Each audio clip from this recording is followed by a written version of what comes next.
Hello friends, welcome once again. आज हम बात करेंगे एसिड बेसिस इन सॉल्ट के कुछ इंपॉर्टेंट एनसीईआरटी के क्वेश्चंस के बारे में या इन टेक्स्ट क्वेश्चंस के बारे में जो एनसीईआरटी में गिवन है। उसमें सर्टेन कॉन्सेप्ट्स होते हैं, उसको थोड़ा डिस्कस करते हैं और प्रोसीड करते हैं कि कैसे आगे हम कॉन्सेप्ट्स और क्वेश्चंस को सॉल्व करेंगे। तो विल हैव दोज अंडरस्टैंडिंग और उसके बाद हम आगे को और भी क्वेश्चंस को लेके आएंगे उनके वीडियोज़। तो डू फोकस ऑन दिस। पहला क्वेश्चन आपके पास है कि why should curd and sour substance not kept in brass and copper vessels. इसमें क्यों नहीं रखा जाता? What is the important reason? तो जितने भी खट्टे मतलब कर्ड और जो खट्टे सब्सटेंस होते हैं उनमें लैक्टिक एसिड होता है। लैक्टिक एसिड का फॉर्मूला क्या होता है? ये चीज़ इंपॉर्टेंट है। लैक्टिक एसिड बेटा ऐसा दिखता है, H यहाँ पे C double bond oxygen OH, यहाँ पे OH और ये CH3। लैक्टिक एसिड ऐसा होता है। बड़े क्लासेस में आप जाओगे तो ये सारी चीज़ें आपको ग्रेजुअली पढ़ाई जाएंगी।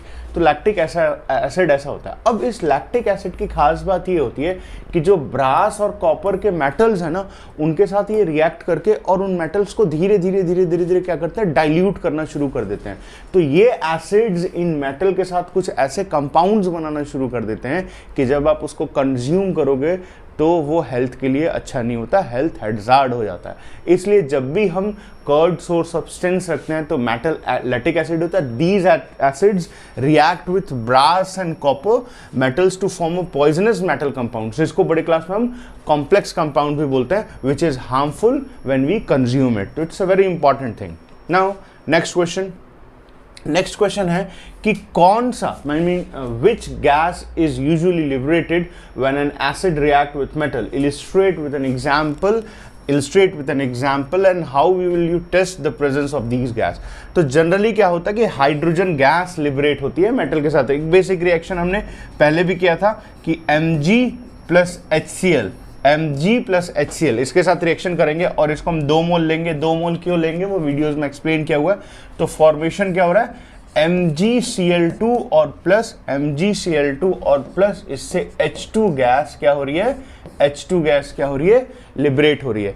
तो ये हमारे पास H2 गैस लिबरेट होती है। और कौन सा हम इसको कौन सा टेस्ट हम करते हैं in the presence of this gas?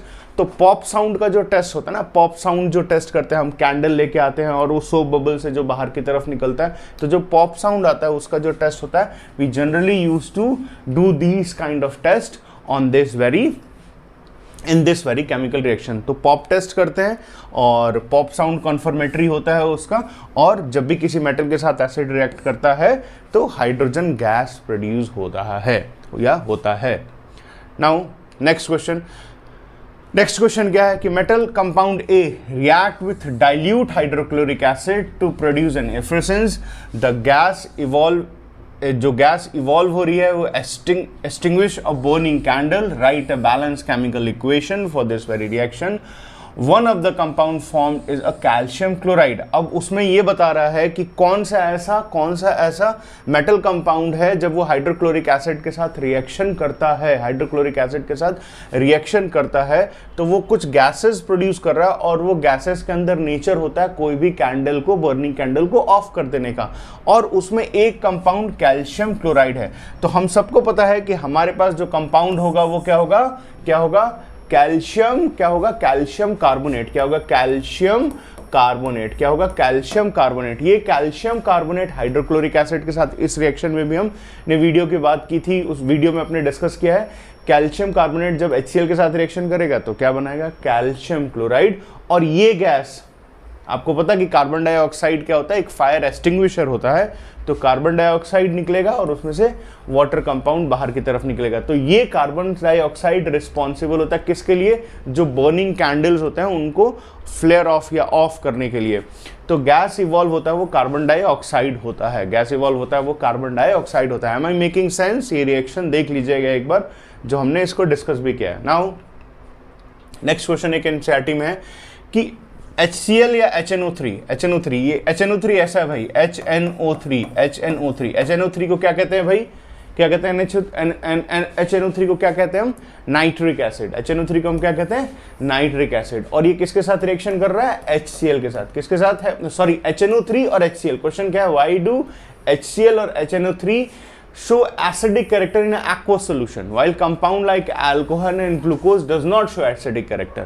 अब होता क्या है कि जब भी हम कोई भी, जैसे सपोज करो मेरे पास HCl है, तो जब हम इसको थोड़ा सा एक्वस करते हैं या पानी ऐड ऑन करते हैं, ड्रॉप वाइज ऐड करते हैं, तो ये डिसोसिएट हो जाता है H पॉजिटिव और Cl नेगेटिव है, इसका डिसोसिएशन हो जाता है। वहीं अगर हम HNO3 की बात करें तो HNO3 में भी थोड़ा सा इसको एक्वस करते हैं, ड्रॉप वाइज वाटर डालते हैं, तो क्या हमारे पास होता है H positive plus NO3 minus. तो जब भी हम ये रिएक्शन करते हैं, whenever we discuss this very reaction, जब भी हम इस रिएक्शन को करते हैं तो क्या मिलता है H पॉजिटिव, और H पॉजिटिव किसके लिए रिस्पॉन्सिबल है भाई? एसिडिक के लिए। वेराज अल्कोहल और ग्लूकोज में ये कैरेक्टरिस्टिक्स नहीं होती कि वो H पॉजिटिव लिबरेट करे।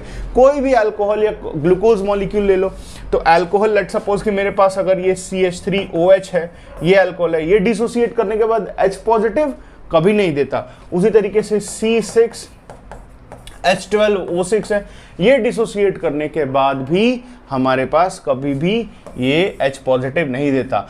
तो जब भी हम HCl, HNO3, H2SO4, H3PO4, ये सारे acid, sulphuric acid, phosphoric acid, इनकी जब हम बात करेंगे तो ये हमेशा क्या होंगे? एसिडिक कैरेक्टर दिखाएंगे एक्वस सोल्यूशन में। क्या दिखाएंगे?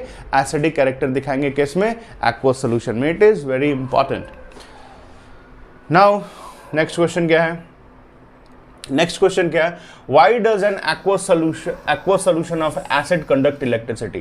कोई भी एक्वस सोल्यूशन किसी भी एसिड का इलेक्ट्रिसिटी क्यों कंडक्ट करता है? तो क्या होता है कि ये कंटेनर होता है, कंटेनर में अगर हम यहाँ पे हम क्या करते हैं? वाटर ऐड करते हैं। क्या करते हैं? वाटर ऐड करते हैं। याद रखना, जब भी हम केमिस्ट्री लैब में कोई एक्सपेरिमेंट करते हैं ना, तो हम हमेशा क्या करते हैं? डिस्टिल वाटर यूज करते हैं। हम हमेशा क्या करते हैं? डिस्टिल वाटर यूज करते हैं। डिस्टिल वाटर में कोई मिनरल नहीं होता जी, ये टैप वाटर नहीं है। The tap water we in experiment we are not using tap water. The reason is कि tap water में minerals और भी सारी चीजें हो सकती हैं, तो यहाँ पे हम उसको यूज नहीं कर रहे हैं। हम बेसिकली क्या करते हैं? वाटर यूज करते हैं। और ये वाटर किससे निकल के आता है? ये वाटर किससे निकल के आता है? ये वाटर डबल डिस्टिलेशन से या डिस्टिलेशन प्रोसेस से निकल के आता है। इसमें बिल्कुल मिनरल नहीं होता, ठीक है। अब जैसे आप इसमें क्या करते हो? जैसे आप इसमें HCl, लेट सपोज कि एसिड के नाम पे हमने HCl ऐड किया, तो जैसे ही HCl करते हो तो HCl अंदर जाके डिसोसिएट होता है किस फॉर्म में? H positive plus Cl negative. अब इसके अंदर क्या हो गया? आयंस आ गए ना जी। इसके अंदर क्या हो गया? इसके अंदर क्या हो गया? इसके अंदर क्या हो गया? आयंस आ गए ना जी। इसके अंदर क्या हो गया? आयंस आ गए ना, आयंस आ गए ना, मतलब H positive plus Cl negative, ये आयंस आ गए ना। और जब भी किसी भी सोल्यूशन के अंदर फ्री आयंस होना शुरू हो जाते हैं, हियर एंड देयर मूव करना शुरू हो जाता है free ions, then this free ions has the entire credibility और entire capability of taking electrons. तो एक जगह से दूसरी जगह पे इलेक्ट्रॉन्स लेके जाना शुरू कर देते हैं, जिसके वजह से वो पूरा का पूरा सोल्यूशन क्या हो जाता है? कंडक्टिव इन नेचर हो जाता है। तो दैट इज द रीजन कि acidic release as positive ion in aqueous solution which are charge particle का मतलब ions, H positive charge particle, these ions carry electricity, और ये क्या करते हैं? Making the solution conductive in nature. ये क्या करते हैं? इलेक्ट्रिसिटी कैरी करते हैं और सोल्यूशन को क्या करते हैं? कंडक्टिव इन नेचर बना देते हैं। This is a very important thing, we always have to understand this thing कि जब भी हमारे पास पानी होएगा, वाटर होएगा, DQ होएगा, वो कंडक्टिव क्यों होएगा? क्योंकि उसके अंदर आयंस, एसिड जैसे ही डालोगे एसिड डिसोसिएट होगा और किस फॉर्म में आ जाएगा? आयनिक फॉर्म में, आयंस के फॉर्म में उसके अंदर डिस्ट्रीब्यूशन हो जाएगा। नेक्स्ट क्वेश्चन क्या है? जब भी हमारे पास ड्राई HCl गैस होता है, वो ड्राई HCl गैस होएगा, not change the colour of dry litmus paper. Dry litmus paper, अगर हमारे पास एसिड है तो क्या होता है भाई? ब्लू लिटमस पेपर किस में कन्वर्ट हो जाता है? रेड में। ब्लू लिटमस किस में कन्वर्ट होता है? ब्लू लिटमस किस में कन्वर्ट हो जाता है? ब्लू लिटमस किस में कन्वर्ट हो जाता है? रेड में कन्वर्ट हो जाता है। किस में कन्वर्ट हो जाता है? रेड में कन्वर्ट हो जाता है। लेकिन क्या है यहाँ पे कि जो ड्राई अगर हमारे पास HCl गैस है तो वो क्या करेगा? लिटमस पेपर को चेंज नहीं करेगा। ड्राई का मतलब क्या होता है? ड्राई का मतलब ये होता है कि HCl गैस में कोई मॉइस्चर नहीं है, मतलब वाटर वेपर नहीं है, बिल्कुल भी वाटर नहीं है। इस HCl के अंदर वाटर नहीं है, और बिना वाटर के डिसोसिएशन पॉसिबल नहीं है। और डिसोसिएशन नहीं होगा तो इसके अंदर से भाई H पॉजिटिव नहीं निकल के आएगा। डिसोसिएशन नहीं होगा तो इसके अंदर से H पॉजिटिव निकल के नहीं आएगा, और जब H पॉजिटिव निकल के नहीं आएगा तो लिटमस पेपर का कलर चेंज नहीं होगा, एसिडिक कैरेक्टर निकल के नहीं आएगा। तो ये चीज you always have these things in your mind कि हमेशा लिटमस पेपर में चेंज क्यों आता है, क्योंकि वहां पे मॉइस्चर है और H पॉजिटिव लिबरेट हो रहा है। बताइए यहाँ पे क्या है, एसिडिटी के लिए, जो एसिडिक कैरेक्टर के लिए जो मेन इंपॉर्टेंट आदमी है ना भाई वो H पॉजिटिव है, और बेसिक के लिए जो मेन इंपॉर्टेंट आदमी है ना भाई वो OH नेगेटिव है। हमने पहले भी बात की हुई है। तो इस केस में जब मॉइस्चर है ही नहीं तो H पॉजिटिव लिबरेट नहीं होगा। This is a important thing. तो वही यहां पे बताया कि dry HCl gas does not release H positive ion unless dissolve in water. उसको पानी चाहिए ही चाहिए डिसोसिएट होने के लिए, हवा में नहीं टूटेगा, जैसा मैंने मेरे पहले भी कहा था, जैसे फेंक दिया और वो डिसोसिएट हो गया H पॉजिटिव OH नेगेटिव, नहीं। Since there is no water it does not behave as an acid, hence it does not change the colour of dry litmus paper. ये एक इंपॉर्टेंट अप्रोच है। क्लियर है, concept clear होगा, hope so clear होगा, ध्यान से देखेंगे आप लोग। Now next important thing, while diluting an acid, why it is recommended that acid should be added to water, not water to acid। क्या होता है कि जब हम एसिड को डाइल्यूट करते हैं, डाइल्यूशन, अब डाइल्यूशन, वर्ड डाइल्यूशन का मतलब यहाँ पे जो वर्ड डाइल्यूटिंग है, डाइल्यूट करना, डाइल्यूटिंग, इसका मेन मतलब क्या होता है समझो। जैसे कि जैसे सपोज करो मैं कहीं गया, किसी के गेस्ट बन के कहीं पे गया और उन्होंने मेरे को नींबू पानी, नमक पानी, चीनी पानी जो भी ऑफ़र किया, क्योंकि गर्मी का दिन है तो उन्होंने जैसे ऑफ़र किया, मैंने एक सिप ली, मुझे लगा कि भाई ये खट्टा ज़्यादा है या मीठा ज़्यादा है, तो हम उसमें वाटर ऐड कराएंगे। जैसे ही वाटर ऐड कराएंगे तो वो क्या होगा, that solution will become diluted. तो डाइल्यूशन का मतलब ये होता है कि आप उसमें सॉल्वेंट मतलब वाटर ऐड कर रहे हो, ठीक है ना। और कॉन्सेंट्रेशन का मतलब क्या होता है, that very thing is concentrated, मतलब उसमें वाटर की जो प्रेजेंस है वो ना के बराबर है। तो जब हम एसिड को डाइल्यूट करते हैं ना भाई, एसिड को डाइल्यूट करते हैं तो एसिड शुड, यहाँ पे it is recommended that acid should be added to water, not water to acid. मतलब अगर इस कंटेनर में अगर HCl है, ठीक है ना सर, इस कंटेनर में HCl है, तो हमेशा याद रखना कि अगर इस कंटेनर में अगर HCl है तो इस HCl में if you will add water, क्या ऐड करोगे, पानी ऐड करना शुरू करोगे, the reaction will be vigorous, highly exothermic in nature. तो उसके स्प्लैश आ सकते हैं, उसके छींटे पड़ सकते हैं, जिससे आपके कपड़े खराब हो सकते हैं, चेहरा खराब हो सकता है, आपको बर्न मार्क हो सकता है।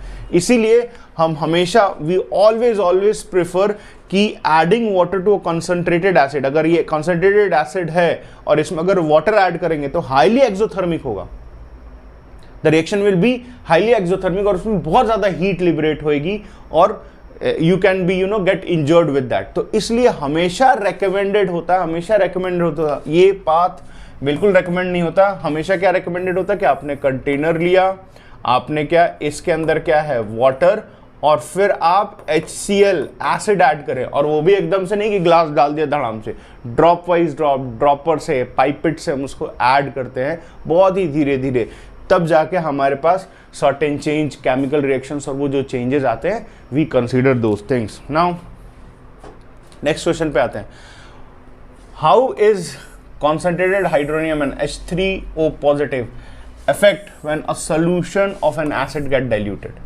होता क्या है भाई, तो अब अगर किसी भी कंटेनर में, लेट सपोज क्या है, कंटेनर है, अब ये कंटेनर क्या है 500 ml का है, और इसमें क्या है, इसमें H3O पॉजिटिव है। अब इसमें क्या करोगे, अगर आप और वाटर ऐड कर रहे हो, भाई डाइल्यूशन करने के लिए क्या होता है, सॉल्वेंट ही यूज होता है, डाइल्यूट करने के लिए हम क्या करते हैं, सॉल्वेंट ही यूज करते हैं। तो अगर हम और वाटर ऐड कर रहे हैं, we are adding more water, what is happening, what is the change which will observe gradually, होगा क्या कि पर यूनिट वॉल्यूम पे जो H3O पॉजिटिव का प्रेजेंस है वो कम हो जाएगा।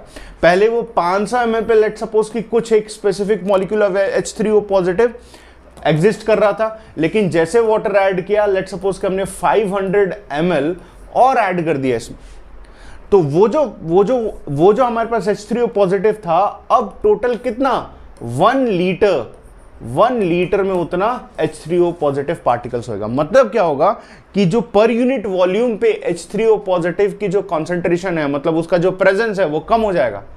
लेकिन ये चीज हमेशा याद रखना, on dilution the concentration of hydronium ion decreases as the number of ion per unit volume reduces, however the total number of H3O positive ions remain same.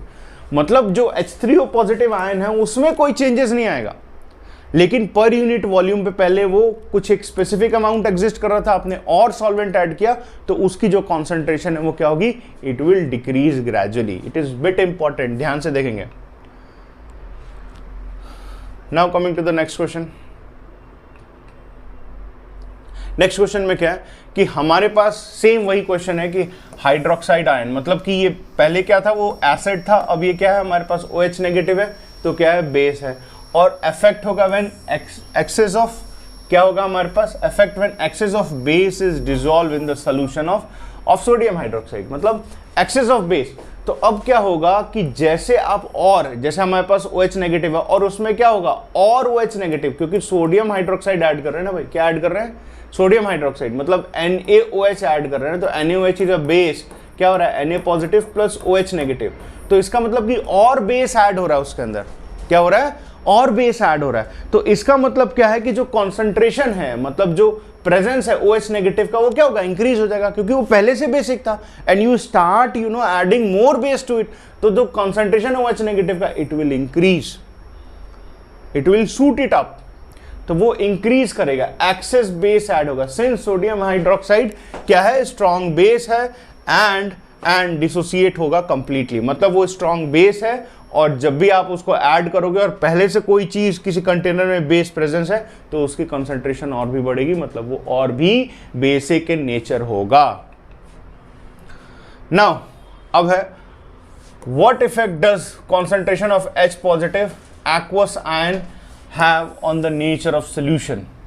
क्या बोल रहा है भाई कि what is the effect on the concentration of H positive aqueous ion have on the nature of the solution. अब क्या है, H positive किसी भी सोल्यूशन को क्या बनाएगा, एसिडिक ही बनाएगा ना भाई। तो बोला है कि अगर H पॉजिटिव की कॉन्सेंट्रेशन बढ़ा दोगे तो एसिडिटी बढ़ जाएगी, अगर H पॉजिटिव की कॉन्सेंट्रेशन को कम कर दोगे तो एसिडिटी क्या होगी, डिक्रीज हो जाएगी। बड़ा इंपॉर्टेंट है, H पॉजिटिव की कॉन्सेंट्रेशन को बढ़ाया तो इंक्रीज हुआ, H पॉजिटिव की कॉन्सेंट्रेशन को उठाया तो क्या हो गया, डिक्रीज हो गया। So these things are really important. तो यही यहाँ पे बताया गया कि high concentration of H positive make the solution acidic, low concentration will make it less acidic, और बहुत कम होगा तो हो सकता है न्यूट्रल भी हो जाए। न्यूट्रल का मतलब क्या होगा, न्यूट्रल का मतलब कि H पॉजिटिव का कॉन्सेंट्रेशन इक्वल हो जाएगा OH नेगेटिव के, तो ये भी हो सकता है। और ये याद रखना, जब ये सिचुएशन आएगी तो क्या हो जाता है भाई, pH is equals to 7। Video में ये डिस्कस किया हुआ हमने। नेक्स्ट क्वेश्चन है, do base solution have H positive ions, if yes then why these are basic. हाँ होता है, H पॉजिटिव जहां जो हम देखेंगे कि बेसिक सोल्यूशन क्या होता है भाई, OH नेगेटिव होता है, उसमें एसिडिक मतलब H पॉजिटिव आयंस होते हैं, तो यस H पॉजिटिव आयंस भी होते हैं, लेकिन OH नेगेटिव की कॉन्सेंट्रेशन इतनी ज्यादा होती है ना भाई कि वो H पॉजिटिव को क्या कर देता है, सुपरसीड कर देता है, मतलब वो अपना बेसिक कैरेक्टर सुपर इंपोज कर देता है। वहां पे H पॉजिटिव की भी कॉन्सेंट्रेशन होगी लेकिन वो ना के बराबर होगी। लेट्स सपोज कि टोटल सोल्यूशन को हम 100% माने तो उसमें हो सकता है कि जो OH की कॉन्सेंट्रेशन है वो 98% हो, मतलब OH कितना हो, 98 पार्टिकल्स हो, और बस 2 ही पार्टिकल क्या हो, 2% क्या हो, H पॉजिटिव हो। पर यस कंप्लीटली 100% H पॉजिटिव किसी सोल्यूशन में हो जाए, दैट इज बिट इम्पॉसिबल, वो ऐसा पॉसिबिलिटीज ना के बराबर होती है, ठीक है ना। तो यस कोई भी हमारे पास बेसिक सोल्यूशन होता है तो उसमें H पॉजिटिव की कॉन्सेंट्रेशन होती ही होती है। तो yes basic solution do have H positive ion but they have higher concentration of OH negative ions concentration, since OH की जो कॉन्सेंट्रेशन वैल्यू होती है वो ज्यादा होती है H पॉजिटिव से, एंड सोल्यूशन क्या होता है, बेसिक इन नेचर होता है। I think I made my point, ठीक है। उसके बाद से नेक्स्ट क्वेश्चन क्या है, under what soil conditions do you think farmer would treat soil of his field with a quick lime calcium oxide, sec lime calcium hydroxide, या chalk calcium carbonate? किस condition में होगा? तो अब ये चीज याद रखना कि जैसे सपोज करो क्या होता है, जो सॉयल होता है वो एसिडिक हो जाता है, तो जब सॉयल होगा एसिडिक होगा तो उसमें क्या होगा, H पॉजिटिव की कॉन्सेंट्रेशन क्या होगी, ज्यादा होगी। तो कॉन्सेंट्रेशन ज्यादा होगी तो लेट सपोज कि हमने क्या लिया, कैल्शियम कार्बोनेट ले लिया, तो कैल्शियम कार्बोनेट लिया ना CO3, सॉरी कैल्शियम हाइड्रोक्साइड लिया ना CaOH होल ट्वाइस, तो इसमें क्या निकलता है भाई, 2 OH नेगेटिव आयंस निकलते हैं। क्या निकलते हैं? 2 OH नेगेटिव आयंस निकलते हैं। तो ये क्या है, बेसिक इन नेचर है ना भाई, ये क्या है, बेसिक इन नेचर है ना, ये क्या है, बेसिक इन नेचर है ना भाई। तो इसका जो बेसिक कैरेक्टर है इसके H पॉजिटिव कैरेक्टर साथ मिलेगा और क्या होगा, सॉयल न्यूट्रलाइज हो जाएगा। ये जो बेसिक कैरेक्टर उसके साथ क्या मिलेगा उसका बेसिक कैरेक्टर इसके H पॉजिटिव के, सॉयल के H पॉजिटिव के कॉन्सेंट्रेशन के साथ मिलेगा और सॉयल क्या होगा, न्यूट्रलाइज हो जाएगा, या उसकी एसिडिटी क्या हो जाएगी, कम हो जाएगी। तो जब भी सॉयल एसिडिक हो जाता है तो हम उसमें क्या मिलाते हैं, बेस मिलाते हैं। तो these particles are have basic nature, वो डिसोसिएट करके OH नेगेटिव निकालते हैं और सॉइल के अंदर जो H पॉजिटिव प्रेजेंट होता है उसके साथ मिलके they get neutralised. Next form, ये क्वेश्चन देखो, if two solution A and B, ठीक है ना, A का जो pH है ना, A का जो pH की वैल्यू दे रखी है वो 6 दे रखी है, और B के जो pH की वैल्यू दे रखी है वो कितनी दे रखी है जी, 8 दे रखी है। Which solution has more hydrogen ion concentration, किस सोल्यूशन के पास ज्यादा हाइड्रोजन आयन कॉन्सेंट्रेशन होता है? Which of this is acidic and which one is base? Obviously आपको पता है ना, 0 से शुरू होता है, 7 से शुरू होता है, 14, तो इसके नीचे जो रहेगा वो क्या होगा, एसिडिक, और इसके इधर रहेगा वो क्या होगा, बेसिक। तो जिसकी वैल्यू 7 से नीचे है वो क्या, एसिडिक है। तो ये जो सोल्यूशन ए है वो क्या होगा, एसिडिक होगा ना भाई, क्योंकि यहाँ पे H पॉजिटिव की कॉन्सेंट्रेशन क्या होगी, ज्यादा होगी। दूसरे केस में क्या पूछा गया कि हमारे पास पूछा गया है कि 7 से ज्यादा 14 ये वैल्यू होता है, ये बेसिक होगा कि नहीं होगा, व्हाट इज द रीजन? तो आप देखेंगे कि B की जो वैल्यू है वो 8 है, तो अब यहाँ पे क्या होगा, OH नेगेटिव की कॉन्सेंट्रेशन ज्यादा होगी, तो ये क्या होगा, बेस होगा। तो जो सोल्यूशन ए है दिस 6, ये एसिडिक होगा, और जो सोल्यूशन B है जिसका pH की वैल्यू क्या है, 8 है, वो क्या होगा, बेसिक इन नेचर होगा। Now this is it for some in text question which was there in the NCERT। Thank you for the precious time. मेरा ये जो वीडियो है, in any sense you feel like कि आपके life में थोड़ा change ला रहा है, कुछ ना कुछ एडिशन कर रहा है आपके नॉलेज में, तो do support us. Thank you for it.